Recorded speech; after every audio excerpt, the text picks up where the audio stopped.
Welcome, another episode of It's Still Real to Me, Zaslow Show 2.0. Of course, everything Zaslow Show 2.0 brought to us by Anidjar and Levine, accident attorneys, 800-747-FREE. That's 800-747-3733. If you're involved in any kind of accident, if you're dealing with an injury, you call 911 first, then you get an attorney on the phone immediately. That's what happens when you call Anidjar and Levine. 800-747-3733. My pal is Joey. Levine here with us. Another edition where we will recap all of the big stories in the world of pro wrestling. So AEW tickets went on sale. It's coming down here to Sunrise. There was a pre-sale on Wednesday. I'm the ticket ninja. I get into all the pre-sales. I know how to get all the good tickets. I got great seats for AEW Dynamite. They're also taping Rampage.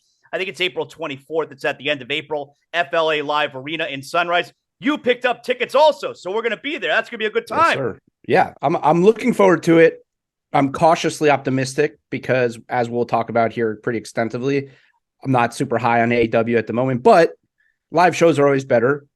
And because it's also Rampage, we're guaranteed to get Chris Jericho in a live setting, so that's always good. So at least you know you're getting some right off the bat. You're going to live wrestling and you're getting Chris Jericho in person. So I'm good with that. I like how, they don't do it all the time, but I like how they tape Rampage right afterward. I haven't stayed for Rampage tapings before because it's a weeknight. It's the middle of the week. I'm there with my son. Dynamite ends at 10 p.m. Then they're going to tape Rampage. So we'll see. I'm like 50-50 if I stay for Rampage afterward. But it's cool that they give you both shows for what is a super reasonable price, the tickets. Like WWE, I mean, look, concert tickets, get the hell out of here. They're so expensive these days, concert tickets. WWE is affordable, but if you want to sit on the floor, very expensive. AEW, though, the floor tickets I thought were super affordable. Yeah, I mean, well, and this comes a week after. I mean, I had the pre-sale link for UFC down here, and those tickets. I mean, what a fucking joke that is. I mean, terrible. I was texted, so I got the link to that for an agent of one of the fighters, or maybe a couple of fighters that's on the card. He sent me the link, texted me yesterday actually, and he's like, "Hey, did you end up buying tickets?" I'm like, "Hell no." I'm like, "Dude, what? Absolutely not." He's like, "Yeah, I know, they're absurd." How about this? They tried to get more tickets for his fighter who's on the card. UFC won't even give him more tickets. They're like, you got to buy more tickets, and it's like all that's left is the upper deck. It's fucking nuts. Cheapest, and I'm talking regular price. Ticketmaster, cheapest upper level ticket, which is probably all the way up top. I don't even know. Cheapest upper level ticket, $500. Yeah, get the hell out of here. And the way they split it too. So at least for the pre-sale, it was split between upper deck and lower upper deck. So like, I think for the pre-sale, upper deck was $400 and lower upper deck was $500. Awful. The cheapest you could get in the lower level was $600, but it was lower level. I saw the cheapest lower level yesterday was $800. Yeah, it's terrible. It's ridiculous. And by the way, it's a great card. It's loaded, but man, not worth. I'm out. Not worth $500. Unless I could finagle my way to a media credential, I'm out. Yeah, I mean, look, dude. I mean, it's a UFC, and we're getting on a tangent. UFC cards are expensive on ESPN Plus. I'd rather pay $70 to watch the card in the comfort of my own home than pay $500 to sit anywhere and for any event, really. Yeah. I mean, it would take a lot for me to pay $500 to go to an event these days. So let's start things off with what we brought up AEW. We're both going in a couple months. Let's start off with AEW Dynamite, which I thought was a really good show. I really enjoyed Dynamite this week. The first place I want to go is the MJF promo. All right. Amazing. And yeah, it was great. I mean, whenever he's he's always good at the mic, but when he's angry, so he's got like that passion going instead of being jokey and insulting people. Like when you're getting angry version of MJF, I think is the most enticing version of him. But the part that immediately stood out to me, which brought me to Google, I'm searching on my phone. Is his engagement actually called off? Like, is that true? Yeah, that's what the internet's saying. Yeah, because Sean Ross Sapp actually tweeted it during the show. That really? True. Yeah, because it's the most beautiful thing in the world to me, and I'm impossible of loving, and that's why she left me, and so I'm like, whoa. So then you see, and everyone's like, well, they recently unfollowed each other on social media, but MJF lives that kayfabe life, you know? I mean, back in the day, well, we're 2 weeks removed from him cutting a promo about the girl that was giving him head in a car and got in a car crash. So like you have to figure out what's real and what's not with the guy. So MJF, he lives that kayfabe life. So can I see him telling his fiance, "Hey, we got to stop following each other on social media"? I mean, back in the day when Macho, all right, when Macho was no longer with Elizabeth and he was with, now I may have the timeline a little messed up, but you understand what I'm saying. And then he was with Sensational Sherry.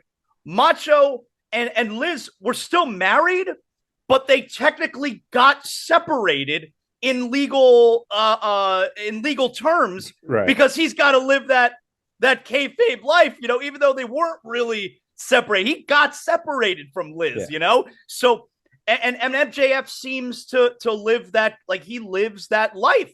So you're telling me that it's been confirmed that he's not engaged to this woman anymore? I believe so, yeah. I mean, I didn't dig too much. I saw Sean Ross Sapp, like I said, tweet about it, and I've seen some other people tweeting about it.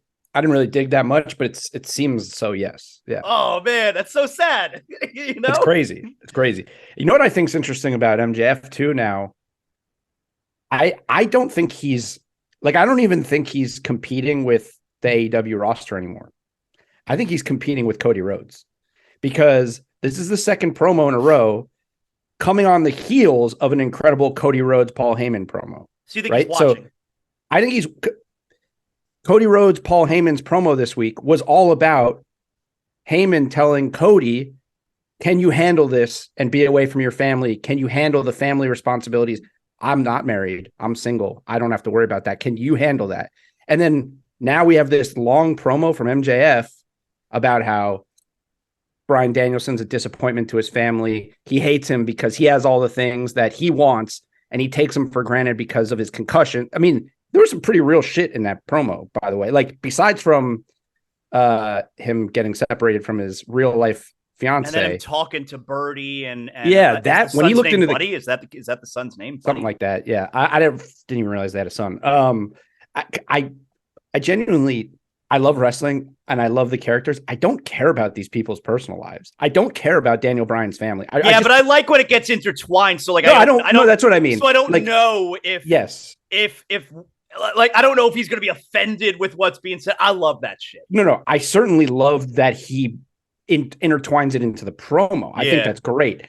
But I don't care enough to know that Daniel Bryan even had a son. Oh, like, yeah, totally, I just like, you know what I mean? Like, totally. But I think people do care about that shit, which is crazy to me. But today's wrestling fan, it's weird. And I know Undertaker spoke about this kind of stuff recently, that today's wrestling fan cares so much about all that stuff, all the behind the scenes stuff, all the rumors. And I still care the most about what's on in front of the cameras. Yeah, I mean, I care about rumors that directly affect the product that I'm going to watch every week. But I don't care. Like, look, Miz and Maurice, like, they got reality shows and I love that show, by the way. My wife and I watch. We love it. Miz's entire gimmick is tied into his personal life. So, cool.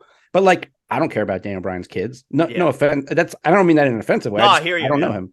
But anyways, I think it's interesting. I did, when I was listening to MJF's promo, I thought it was interesting that just 2 days earlier, Cody and Heyman cut an incredible family-oriented promo, and then MJF comes out and cuts.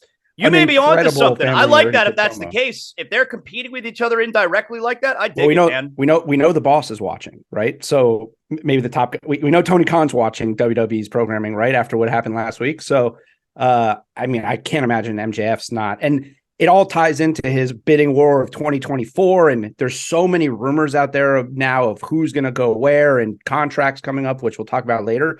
So that's what popped into my head there. But yes, and I agree with you. This week was a better show. It's a good show. And here's why. They're telling stories this week, right? Because you not just MJF, but then you also have Ricky Starks and Jericho, which for some reason, it seems like people don't love this storyline. But I thought the segment was great. That was very good. I texted you when Jungle Boy came out. I was excited that he trimmed his sideburns. Like, I think there's good stuff happening with the stories, and it's not just 30-minute matches, right? So answer me this, like, so Revolution is next weekend. I didn't even realize that. That's crazy. I didn't. I think the build's been horrible. I think the build to this, they only have 4 pay-per-views a year. Right. Every single segment should have a reference to Revolution. It's like somebody should be saying something like Revolution, like I'm WWE's real good about that, where they do Elimination Chamber 4 weeks away, Elimination Chamber 3 weeks away. Like it's always on that banner in the background. They're real good at that. Iron Man match, 60-minute Iron Man match. Yes. So is it whoever has the most falls? Falls, yeah. Okay. Look, I don't know. Maybe I'm in the minority on this one. I'm not a fan of 60-minute Iron Man match, especially in today's day and age. I think it's a huge mistake. You know, young audience, TikTok, all that bullshit. They like stuff that's fast, man. We're going to sit there for 60 minutes and watch MJF and Bryan Danielson. I mean, I went off on my tangent last week about Danielson, and every match he's in is the greatest match ever. So I guess like people are into that. We're going to get 60 minutes of Danielson. But to me, I'm not a fan of 60-minute Iron Man match. I think the way that we just in general consume our television, I think 60-minute Iron Man match is a mistake. I don't disagree, but for a different reason. I actually don't mind the match, but Daniel Bryan wrestles 30 minutes a week. We see him wrestle 30 minutes every week. We've seen it. What's he going to do in this match that we haven't seen him do? And by the way, MJF never wrestles. Do we know that he can go for 60 minutes? Well, I don't know if he can go, but can I just say that guy is jacked. He looks incredible right now. Like he looks, he posts, I don't know if you follow him on social media, but he's constantly posting gym videos of him like lifting heavy. He might be on the gas. Like he might be juicing because he is massive right now. I was like, when he came out this week, I was like, holy shit, he's huge. But I'm sure he can go 60 minutes. And look, you know, that if he can't, serious cardio, man, 60 minutes. Well, but if he can't, then there's going to be a lot. It's Daniel Bryan. There's going to be submissions. I guess you got a lot of chance for rest holds with all the MJF's finisher is also a submission. So I mean, 20 minutes of the match might be them putting each other into submissions. You know, so I think it'll be fine. I think it's going to be good. And by the way, this is the only thing that's been built good for this. Like the build for this match they've told a story here. This is the only thing for Revolution. Well, so the other titles, like the North, what's Orange Cassidy's belt called? Who cares? Can I just say who cares? Is he going to defend it next week? Don't think so. He defends it. That's the TV title. If I'm being honest, like that has become the TV title. He defends it every week on TV. I don't think he'll defend. Well, who did he just beat? Samoa Joe has both. So he just beat Samoa Joe has the TV title. He has the TNT title and the Ring of Honor title, but they're not going to. They're fighting this week. He's fighting Wardlow. Right? He's fighting him at Revolution. Oh, they're doing a face-to-face this week, I think. Okay. Yeah. Okay, here's what we have right now announced. You got MJF and Bryan Danielson. You have a triple threat, Jamie Hayter, Ruby Soho, and Saraya. I hate it. Yeah, you hate Saraya. Well, I hate the whole story. Okay. I'm good with anything involving Jamie Hayter. So, like, I don't hate it. Sure. She's great. I understand that. But, like, so the whole story is that Saraya and Toni Storm, who quit WWE, right? Quit WWE, are the WWE. They are the example of what a WWE wrestler, like, they are the new ones. And are they doing the invasion angle? That's the whole thing, isn't it? Like, we're like, Jamie Hayter and Britt Baker are protecting the sanctity of the AEW women's locker room from the invaders from that other place. But the invaders from that other place are someone who had to retire from injury and someone who quit the company. And by the way, like, Ruby Riot's segment on Dynamite, I thought was so odd this week where, you know, Jamie Hayter. By the way, Ruby Soho is also from WWE. So, and she's just like in the, which side is she on? Well, I guess she's on the side of the WWE girls because she's from WWE too. But like Ruby came out when there was about to be a face-off. Like Saraya and Toni Storm got run off by Jamie Hayter coming in with Britt Baker, and then Ruby Riott showed up, but she didn't want anything to do with Saraya and Toni Storm, and she was kind of looking past them and yelling at Jamie Hayter, and I thought the whole thing was confusing. It was. The women's division is a mess. It's a mess.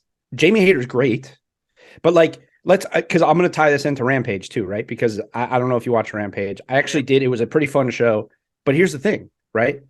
So the match on Dynamite, Sky Blue is really good. Like they have young, like new women talent there that are really good.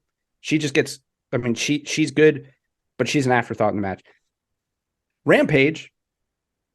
Willow Nightingale comes out.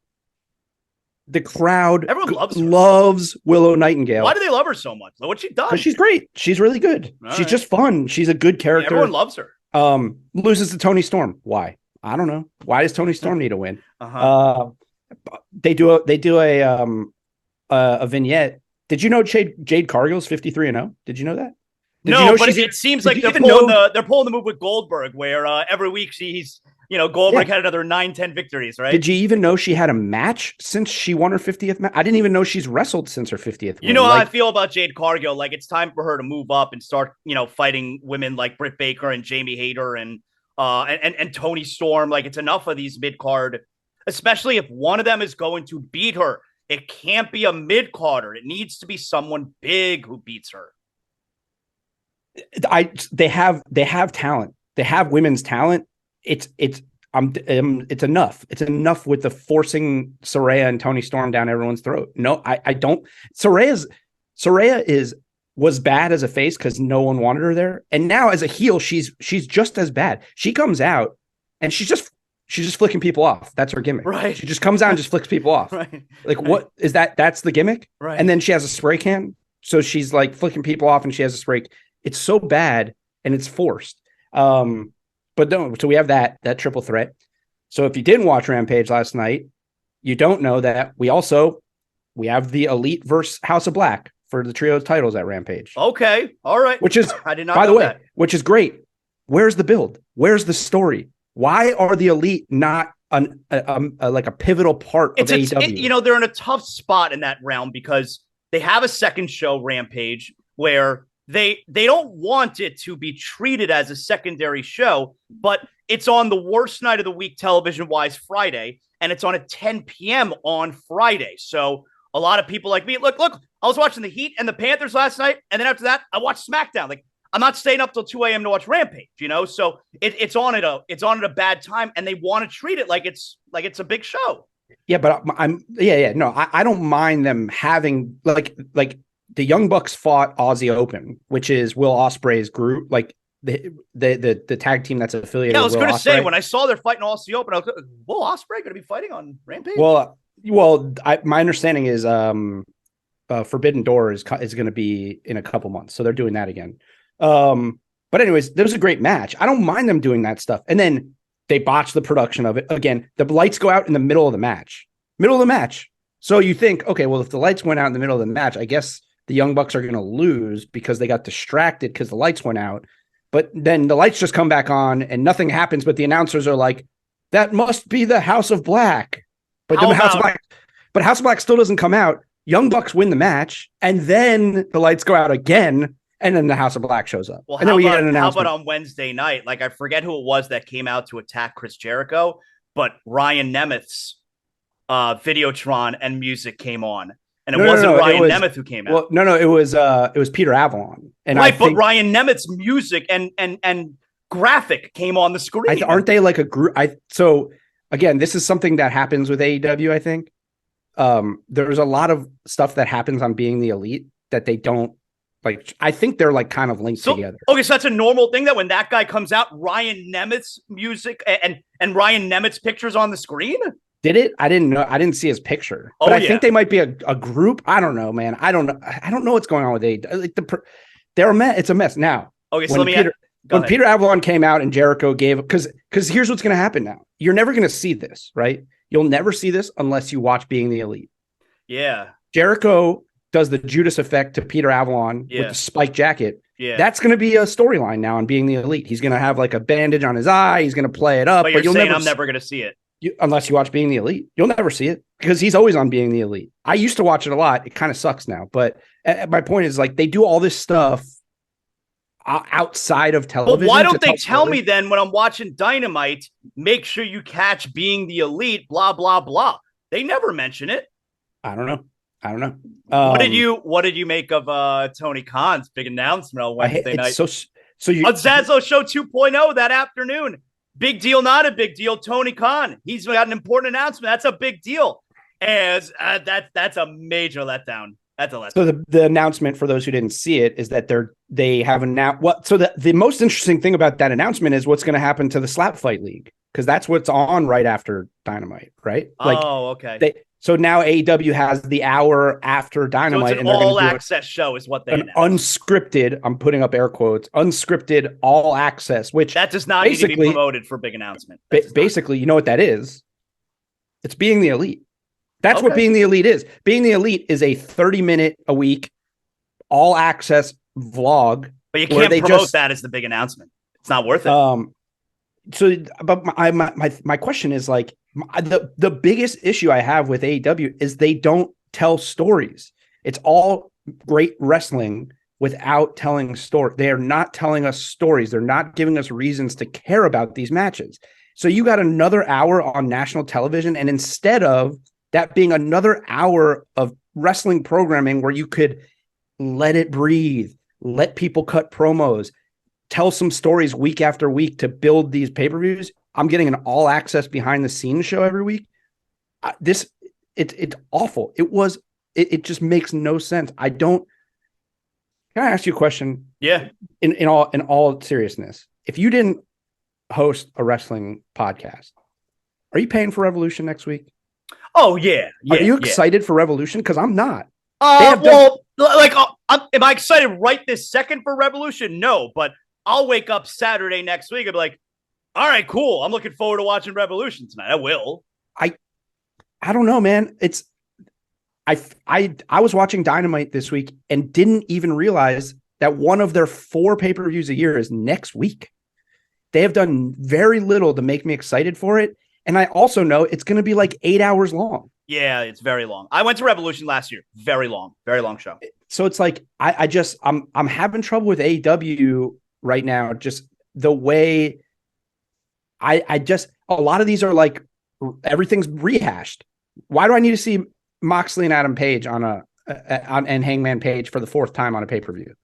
Why is the tag title match a 4-way match? Why are the Acclaim not just getting their tag match? Like, tell me why these things are happening. Maybe there's a reason, but it just seems like they're throwing together a bunch of matches because they need to fill a card because they only have 4 a year. Well, so I want to wrap Dynamite before we get to WWE with those 2 things that you talked about there.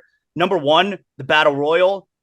Jared and Jay Lethal win the Battle Royal. I'm fine with it, whatever. But my whole point is, I got to tell you, I might be in the minority. I love Battle Royals. I know they're sloppy as hell. There's another one next week. It's just, love it. I know there's just a bunch of kicking and punching for the most part, really, until you get to the very end. Yeah. I don't care. I'm always in on a Battle Royal. Matter of fact, I was going through on the Peacock Network last week. I was watching some old Saturday night's main events, like from back in the late 80s.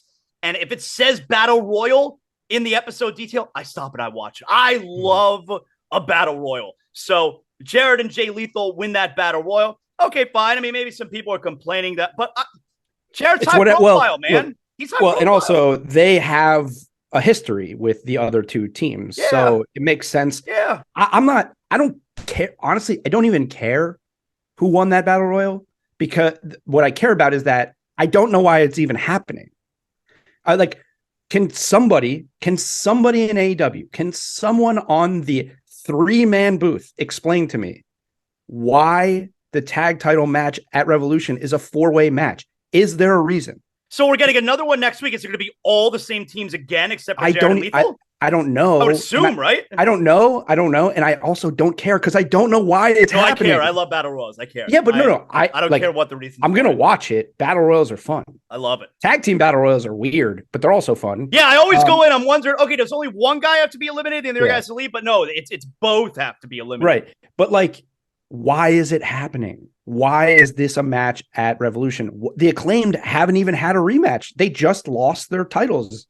The hottest act in the company lost their titles, and they don't even get a one-on-one rematch with the team that no one thought should have won. Right.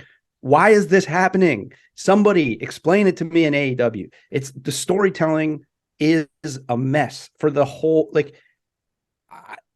I feel like, man, there's this year, or where AEW is right now, it's starting to reek of the final days of TNA before it became Impact. It is. I mean, bringing in all these guys from other companies just for the pop and the reaction, not telling any stories, just like, here, we have this awesome guy. You should care because he's awesome and he came from that other place. That's what I feel like is going on right now. The name Elite is in the company, and they don't even highlight the best group in the company. It just, I don't know, man. I think they have some issues right now. So lastly, before we move to WWE, we got to talk about the main event. All right. And Moxley obviously beats Evil Uno, but I think there's a couple takeaways. Number one, obviously the bleeding. It's obnoxious. It's every single week. It's every fight that Moxley's in. He bleeds. I'm so over it. And look, he's fighting a Texas death match, right? Next weekend, that's going to be cool. I'm looking forward to it. But yeah, no, I'm into it. But here's the thing. All right.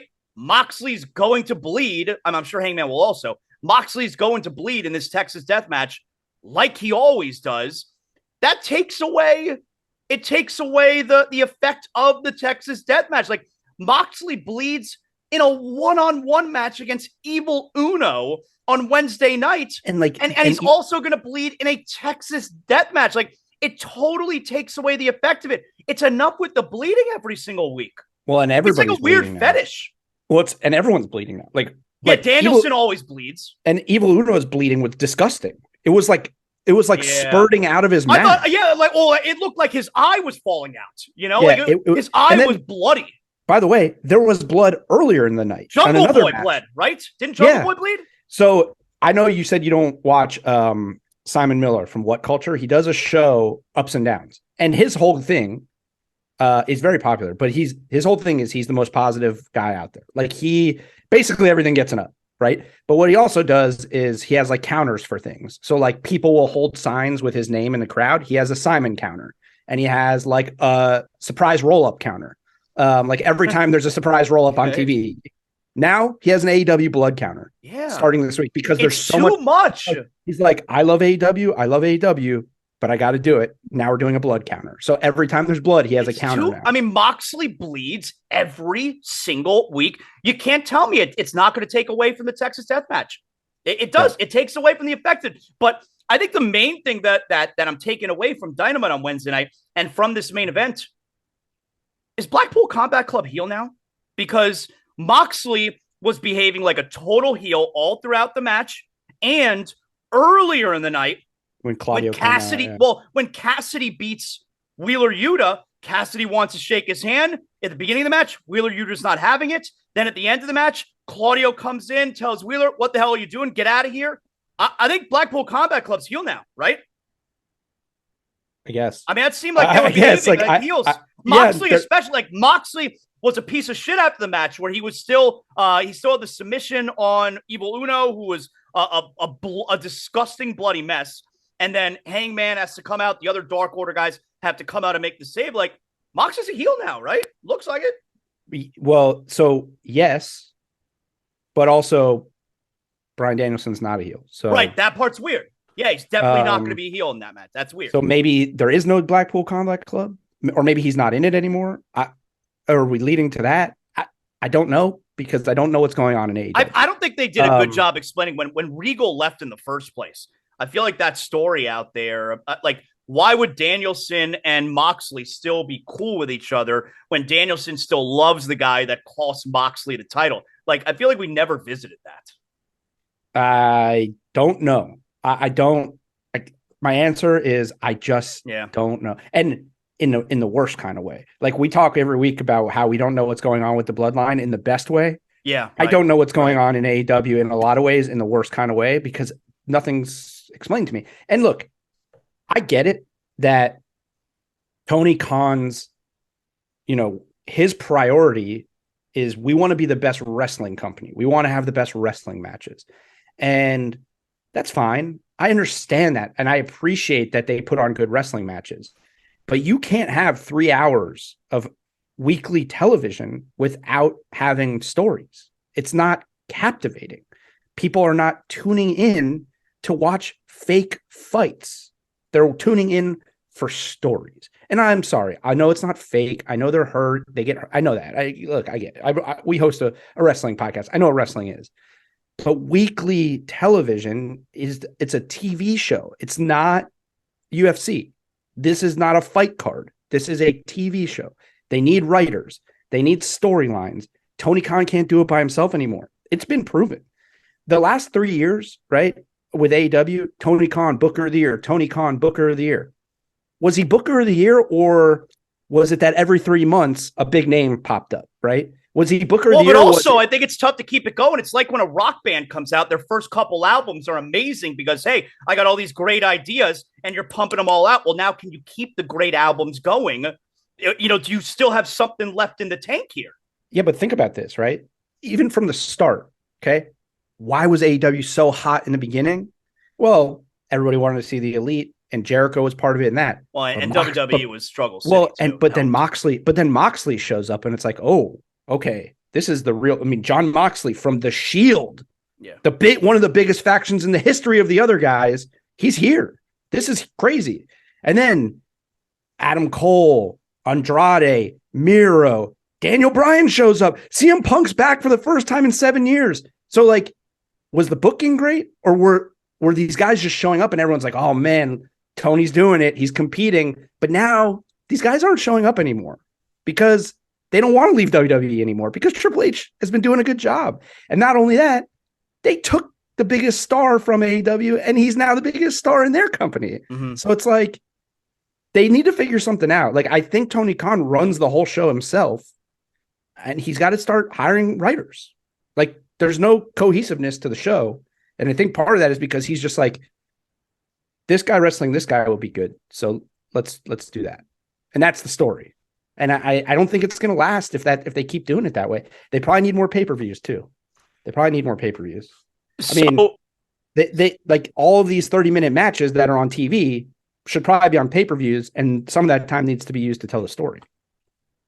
So let's segue over to Raw, okay? And speaking of Cody, I know Sammy and KO started the show, but again, 2 weeks in a row now with Cody and Heyman. Now, you told me that the hot tip is Heyman was now number one. Why they have Heyman backstage? I don't know. Was it because he was in the neck brace, so he was afraid to come out? I think that was part of it. Yeah, okay. Because I think the last time he was out there, Cody kind of like threatened him, so maybe that was it. And he got hurt. I don't know. Well, he got a stunner from KO storyline that he got attacked. Yeah, but he's afraid. Well, he's afraid for what's going to happen. I can't be in the ring. What this loose cannon's out there, and they're still in Canada. But you were telling me that the hot tip was the reason they had Paul Heyman on the mic so much during that segment was they were afraid of the Sammy chance the day after Elimination Chamber at Raw. I think those fears were unfounded because when Sammy came out earlier in the night, they weren't in Montreal anymore. They were in Ottawa. And it was, look, Sammy got a great reaction, of course, but it wasn't the reaction that he got in Montreal. Well, he'll never get that. Yeah. Yeah. So like, I think those fears are unfounded. I think they've done a good job with Cody. I really think that the promo the week before set it up where Cody put the burden on Sammy. You finish your story. I want to fight you. I got nothing to do with you if you don't beat Roman. Like, Sammy's the one who failed there, and that's not on Cody. I don't see the crowd turning on Cody. I really don't. Well, no, I think they feared it, but then they were proven wrong, like you said. Yeah. But I think their fear was less that it was because it was still in Canada, and I think the fear was more that they had a Daniel Bryan situation where. Yeah, I don't think they do. They want Sammy so badly that they were going to hijack the show and just chant for Sammy even when Cody was out there. I think that was rumored to, these are all rumors. Who knows? I don't know. I'm not talking to backstage people, but second week in a row though, with great like I got a line that's burned into my memory now from those promos. 2 weeks ago, where Cody tells him, "I just want to win a championship," and everyone wants to make it personal. And This past week, Paul Heyman, Roman Reigns is not going to say that he's going to, something along the lines of he's going to show your beautiful wife what a real champion looks like. He's a happily married man, but I'm not. Yeah. It's like, that's good. That's good shit, man. Yeah. Second week in a row. That's good shit. Yeah. It's an interesting way of, I love it. Of building it. Let me ask you this. Yeah.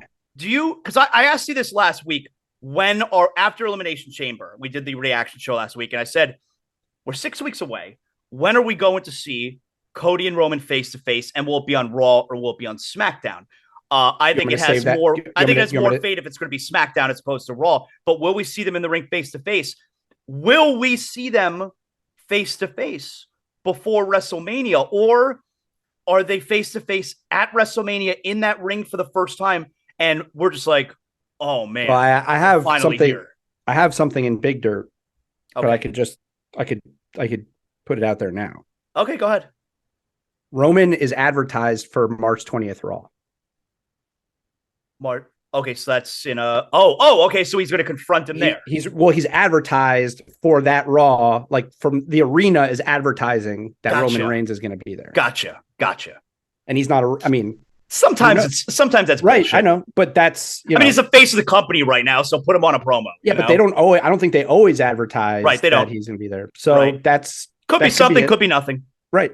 So your choice, though. Now. Your choice. Do you want them face to face before or at WrestleMania? I think it's a long time for them. It's a long time. I mean, look, I'm cool with Cody and Heyman going back and forth. It'd be so cool the first time we see it is in that ring at WrestleMania. I don't know how you hold off. It's so long. It is long, but there's still so much that needs to be resolved with Sami Zayn and Kevin Owens. Yeah. Like there's enough for Roman to do to not face. And Roman's got issues with his own family right now. Right. And you could tie in to like Cody's whole thing is I'm focused on one thing. That's why I'm going to win. Roman's got a lot of stuff going on. He won't even confront me. Right. They could build it in that way, but I feel like you got to, even if it's just the week before, they have to have come face to face before Mania at some point, I think.